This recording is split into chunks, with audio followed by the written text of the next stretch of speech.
waited long enough. This is Weekly Update with Kasey and Jeff. Happy April Fool's Day. Welcome to the show. I'm Kasey Grennan. And I'm Jeff Young. Here are the week's top stories. And this week, New Hampshire State Rep Carol Shea Porter received a suspicious envelope in the mail labeled Tea Protest. She alerted the police about the suspicion, but by the time they had arrived, she had discovered that the contents of the envelope was just indeed loose green tea.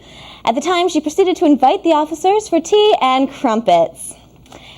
And luggage handlers in Logan's International Airport in Boston were surprised to find a piece of live cargo in the luggage hold of a JetBlue airplane. A 21-year-old New York-based handler had fallen asleep in the hold while loading luggage in New York before the plane took off. JetBlue is contemplating fines aimed at LaGuardia administration for not placing a heavy tag on the man or charging the $15 fee for the dead weight. Okay, so this is a conundrum that many adolescents may face at some point in their lives. What is the best way to avoid having to pee in a cup for your weekly drug test? Well, first off, maybe you could stay off the stuff, but secondly, you could try sending a bomb threat to a local courthouse. A man was arrested this week when a bomb threat was traced back to him, and he was the only one scheduled to have a drug test in Lawrence that day. And our very own cultural reporter was hanging out around Quincy Market this weekend searching for the best April Fool's Day gift. Quirky and quaint, one store had just the type of Boston April Fool's Day charm that Dave was looking for. Prank accomplished. She's got the perfect prank for you guys back in the studio. Let's just say, Jeff Young, don't drink that water. Reporting from Quincy Market, I'm David Carty, WEBN News. Coming up after the break, we look deeper into the mystery that is the Conficker virus, and our techie reporter shows us the newest and most asinine Apple gadget. I don't feel so good. Well, Kasey, I've got to say that I am very glad that I have a Mac. Macs can't get most viruses, True. I can't go anywhere with my laptop. It's my best friend. Wow, Jeff. Get out much? I'm kind of like the guy in his basement, I actually. can see the resemblance. Anyway, our very own James O'Leary was indulging his techie interest at a conference held by Apple this week. The company is releasing a groundbreaking new laptop. James has more in tech trends. James, tell us all about it. Rumor has it that Apple is already in the process of developing a newer, better MacBook that has no keys or screen. And guess who just pre-ordered on his iPhone? Back to you guys in the studio.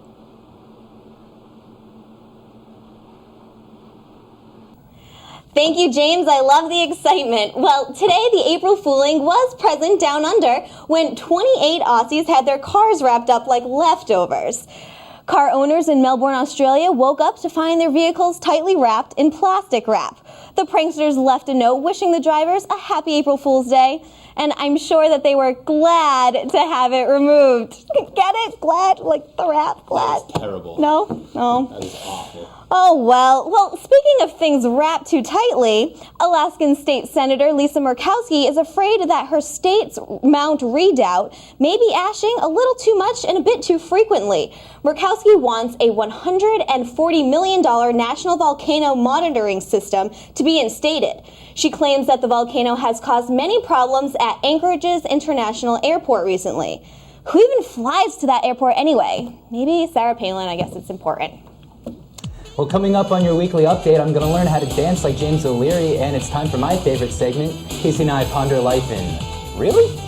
And we'll go into the depths of the pockets of Bernie Madoff. And we'll learn how innocent public intoxication can turn into bank robbery. Stick with us. Welcome back, everyone. Let's head to our absolute favorite segment, as evident by Jeff's clothing choice for tonight's show. My mom. Really? It's my mom.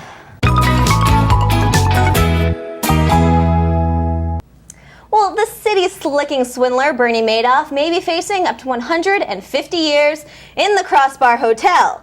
He conned people out of almost $65 billion. Really, Bernie Byrne? You could, what could you honestly do with $65 billion?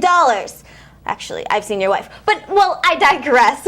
Celebs such as Steven Spielberg and other Hollywood elite have been duped by the Doff. I mean, come on, Kevin Bacon. His last name is Madoff. He made off with your money, made you look like a fool. Come on, what were you thinking? Really? Really? And from one drunken story to another, an Ohio man was arrested this week on drunk driving charges. His chosen mode of transportation, however, was a little unconventional. After last call, Kyle Weigel decided to take a piece of the bar home with him. He was stopped by police traveling at an excessive 20 miles per hour while operating a motor vehicle, his bar stool. Can we get a picture of this? You won't believe it.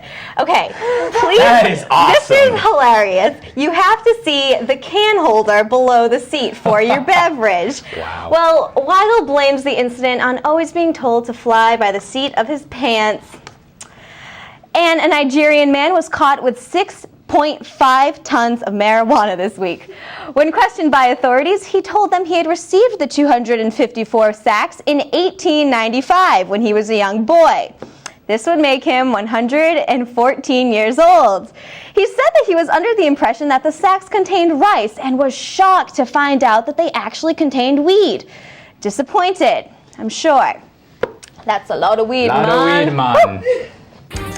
And yet to come, Jeff's SAT scores, and you Red Sox fanatics out there may soon hold the golden ticket, with a 1,000,000 chance that is. Also, Kasey's criminal driving record, let me tell you, it's a mile long. And we poke fun at some feeble-minded felons with some rather unfortunate names and mocking monikers. Don't go away. Well, welcome back, everyone. During the break, Bertie Madoff stopped by to give us the inside scoop of his indictment. Kasey, Jeff, are you okay? Where's my wallet? Well, he said that he needed a couple bucks to go to the soda machine, so I just gave it to him. I figured he was good for his word. Really? All right, Kasey, we need to focus now. Back to the stories.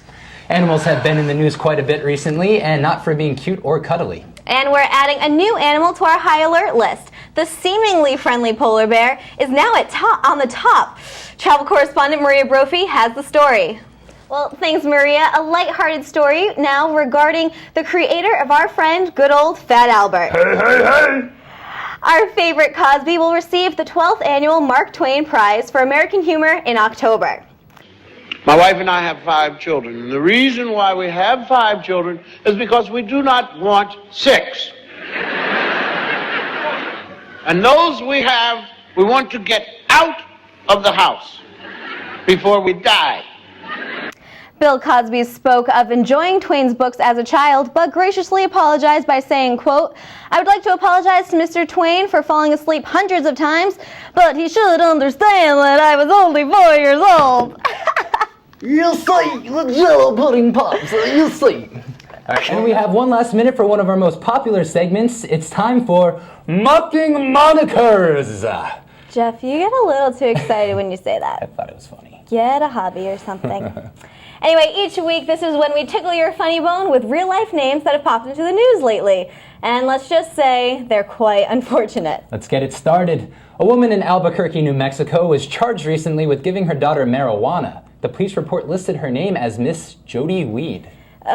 Man, well, a man in Charleston, West Virginia, was charged this week with arson and destruction of property. You may have heard the name, Mr. J. Edgar Hoover. Sounds very familiar, I've got to say. Convenient. Well, that is all the time we have for Good Night, everyone. Thank you for tuning in. And remember, next time you take your motorized bar stool out for a spin, make sure to bring your trusty breathalyzer with you. And if someone tells you you're going to make millions by investing with them, they're probably smoking the reefer with a 114-year-old man. For a weekly update, I'm Kasey Grunin. And I'm Jeff Young. Good night. And have a pleasant tomorrow.